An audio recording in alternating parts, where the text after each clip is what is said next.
CM ಸಂಧಾನ ಸಭೆ ವಿಫಲವೂ ಅಲ್ಲ ಸಫಲವೂ ಅಲ್ಲ. ಮುಷ್ಕರದ ಬಗ್ಗೆ ಸರ್ಕಾರಿ ನೌಕರರಲ್ಲೇ ಗೊಂದಲ ಇದೆ. ಸಂಘದ ಪದಾಧಿಕಾರಿಗಳ ಜೊತೆ ಮತ್ತೆ ಸಭೆ ನಡೆಸಿದ್ದಾರೆ.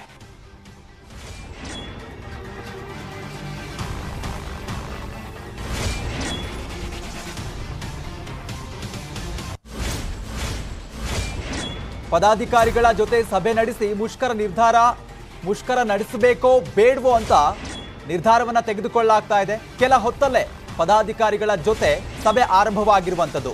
ಮೊದಲ ಸುತ್ತಿನ ಸಭೆ ವಿಫಲವಾಗಿತ್ತು. ಅದಾದ ಬಳಿಕ ಮತ್ತೆ ಸಭೆಯನ್ನ ಪ್ರಾರಂಭ ಮಾಡಿದ್ರು. ಆದ್ರೆ ಇಲ್ಲೆಲ್ಲೋ ಒಂದು ಕಡೆ ಒಂದಿಷ್ಟು ಗೊಂದಲಗಳು ಉಂಟಾಗಿದೆ. ಸೊ ಹಾಗಾಗಿ ಈಗ ಮತ್ತೆ ಪದಾಧಿಕಾರಿಗಳ ಜೊತೆ ಸಭೆಯನ್ನ ನಡೆಸಲಾಗ್ತಾ ಇದೆ. ಮುಷ್ಕರ ಆಗ್ಬೇಕೋ ಬೇಡವೋ, ಈ ರೀತಿಯಾಗಿ ನಾಳೆ ಮುಷ್ಕರ ಹಾಕ್ಬೇಕಾ ಬೇಡವಾ, ಈ ಒಂದು ವಿಚಾರಕ್ಕೆ ಸಂಬಂಧಪಟ್ಟಂಗೆ ಸಭೆ ನಡೀತಾ ಇದೆ. ಈಗ ಸದ್ಯಕ್ಕೆ ಸಿಎಂ ಸಂಧಾನ ಸಭೆ ಎಲ್ಲೋ ಒಂದು ಕಡೆ ಸಫಲನೂ ಆಗ್ತಾ ಇಲ್ಲ, ವಿಫಲವೂ ಆಗ್ತಾ ಇಲ್ಲ. ಮುಷ್ಕರದ ಬಗ್ಗೆ ಸರ್ಕಾರಿ ನೌಕರರಲ್ಲೇ ಒಂದಿಷ್ಟು ಗೊಂದಲಗಳು ಸೃಷ್ಟಿಯಾಗಿದ್ದಾವೆ. ಸೊ ಸಂಘದ ಪದಾಧಿಕಾರಿಗಳ ಸಭೆ ಬಳಿಕ ಈಗ ಮುಷ್ಕರದ ಬಗ್ಗೆ ನಿರ್ಧಾರವನ್ನ ತೆಗೆದುಕೊಳ್ಳೋದಕ್ಕೆ ಒಂದಿಷ್ಟು ಮಾತುಕತೆಗಳು ನಡೀತಾ ಇದೆ.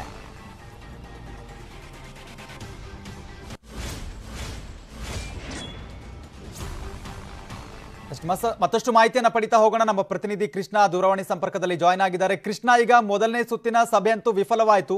ಇಲ್ಲೆಲ್ಲೋ ಒಂದು ಕಡೆ ಇವ್ರ ಹತ್ರನೇ ಒಂದಿಷ್ಟು ಸಂಘದ ಪದಾಧಿಕಾರಿಗಳ ಅವರವ್ರ ಮಧ್ಯೆ ಒಂದಿಷ್ಟು ಗೊಂದಲ ಸೃಷ್ಟಿಯಾಗಿದೆ. ಹಾಗಿದ್ರೆ ನಾಳೆ ಮುಷ್ಕರ ಇರುತ್ತಾ ಇಲ್ವಾ ಅಂತ ಬಹಳಷ್ಟು ಕನ್ಫ್ಯೂಸ್ ಇದೆ ಇದರಲ್ಲಿ.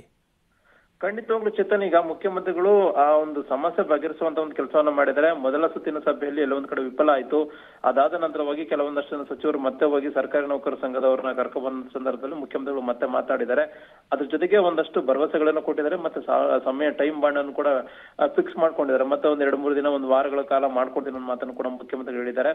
ಅದಕ್ಕೋಸ್ಕರವಾಗಿನೇ ಸದ್ಯಕ್ಕೆ ಸರ್ಕಾರಿ ನೌಕರರು ಆ ಮಾತಿಗೆ ಒಪ್ಕೊಂಡಿದ್ದಾರೆ ಅನ್ನೋದು. ಆದ್ರೆ ಪ್ರತಿಭಟನೆಯನ್ನ ಮಾಡ್ಬೇಕಾ ಬೇಡವಾ ಅನ್ನೋದ್ರ ಬಗ್ಗೆ ಅವರಲ್ಲಿ ಈಗ ಸದ್ಯಕ್ಕೆ ಗೊಂದಲ ಇರುವಂತದ್ದು. ಯಾಕಂದ್ರೆ ಈಗಾಗಲೇ ಷಡಕ್ಷರಿ ಅವರು ಸಭೆ ಮುಗಿಸಿ ಮಾತಾಡಿದಂತ ಸಂದರ್ಭದಲ್ಲಿ ತಮ್ಮ ಬಂದರೆ ಮುಖ್ಯಮಂತ್ರಿಗಳು ಸಕಾರಾತ್ಮಕವಾಗಿ ಸ್ಪಂದಿಸಿದ್ದಾರೆ.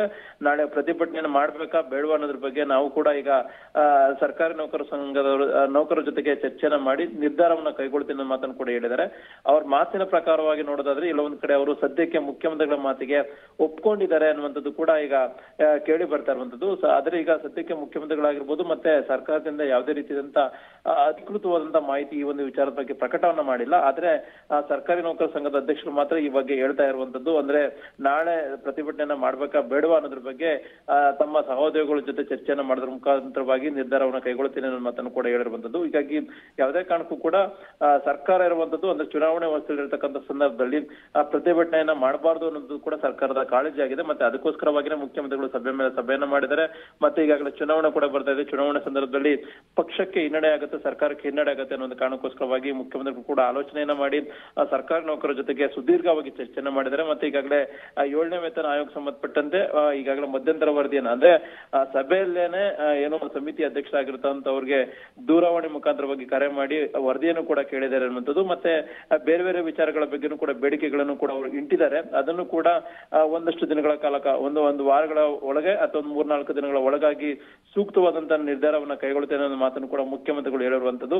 ಅದಕ್ಕೋಸ್ಕರವಾಗಿ ಮುಖ್ಯಮಂತ್ರಿಗಳ ಮಾತಿಗೆ ಈಗ ಭರವಸೆಯನ್ನಿಟ್ಟು ಸದ್ಯಕ್ಕೆ ಸರ್ಕಾರಿ ನೌಕರರು ಹೊರಗಡೆ ಬಂದಿದ್ದಾರೆ. ಹೀಗಾಗಿ ಸರ್ಕಾರಿ ನೌಕರರ ನಡೆ ಏನಿರುತ್ತೆ ಅನ್ನೋದು ಕೂಡ ಈಗ ಸಾಕಷ್ಟು ಕುತೂಹಲ ಮೂಡಿಸಿರುವಂತದ್ದು. ಯಾಕಂದ್ರೆ ಈಗಾಗಲೇ ಬೆಳಿಗ್ಗೆ ಎಲ್ಲನೂ ಕೂಡ ಕರೆಯನ್ನ ಕೊಟ್ಟಿದ್ದಾರೆ. ಯಾವುದೇ ಕಾರಣಕ್ಕೂ ಕೂಡ ನಾವು ಜಗ್ಗೋದಿಲ್ಲ, ಪ್ರತಿಭಟನೆಯನ್ನ ಮುಂದುವರಿಸಿದ ಅನ್ನೋ ಮಾತನ್ನು ಕೂಡ ಹೇಳಿದ್ದಾರೆ. ಹೀಗಾಗಿ ಸರ್ಕಾರಿ ನೌಕರರು ಯಾವ ರೀತಿ ಇದ್ದಂತ ನಿರ್ಣಯವನ್ನ ಕೈಗೊಳ್ತಾರೆ ಅನ್ನೋದು ಕೂಡ ಸದ್ಯಕ್ಕೆ ಕುತೂಹಲ ಮೂಡಿಸಿರುವಂತದ್ದು. Chetan, okay, thank you Krishna ನಿಮ್ಮೆಲ್ಲ ಮಾಹಿತಿಗಾಗಿ. ಮುಷ್ಕರ ನಡೆಸಬೇಕೋ ಬೇಡವಾ ಅಂತ ಅವ್ರ ಮಧ್ಯೆ ಒಂದಿಷ್ಟು ಗೊಂದಲಗಳಿದಾವೆ. ಇನ್ನು ಕೆಲ ಹೊತ್ತಲ್ಲೇ ಪದಾಧಿಕಾರಿಗಳ ಜೊತೆ ಸಭೆ ಕೂಡ ಆರಂಭ ಆಗುತ್ತೆ. ಯಾಕಂದ್ರೆ ಮೊದಲನೇ ಸುತ್ತಿನಲ್ಲಿ ಎಷ್ಟೇ ಪ್ರಯತ್ನ ಮಾಡಿದ್ರು ಕೂಡ, ಮನವೊಲಿಕೆ ಮಾಡೋದಕ್ಕೆ ಹೋದ್ರೂ ಕೂಡ ಇದು ಯಾವುದಕ್ಕೂ ಕೂಡ ಬಗ್ಗಿರಲಿಲ್ಲ. ಸೊ ಈಗ ಅದಾದ ಬಳಿಕ ಎಲ್ಲೋ ಒಂದು ಕಡೆ ಏನಂದ್ರೆ ಸಕಾರಾತ್ಮಕ ಸ್ಪಂದನೆ ಸಿಕ್ಕಿದೆ ಅನ್ನುವಂಥ ವಿಚಾರಕ್ಕೆ ಸಂಬಂಧಪಟ್ಟಂಗೆ ನೋಡೋಕೆ ಹೋಗಿ ಸೊ ಈಗ ಮತ್ತೆ ಅವರವ್ರ ಮಧ್ಯೆ ಗೊಂದಲ ಇದೆ. ನಾಳೆ ಮುಷ್ಕರ ಮಾಡಬೇಕೋ ಬೇಡವಾ ಅನ್ನೋಂಥದ್ದು ಇನ್ನೂ ಕೂಡ ನಿರ್ದಿಷ್ಟ ನಿರ್ಧಾರಕ್ಕೆ ಬಂದಿಲ್ಲ.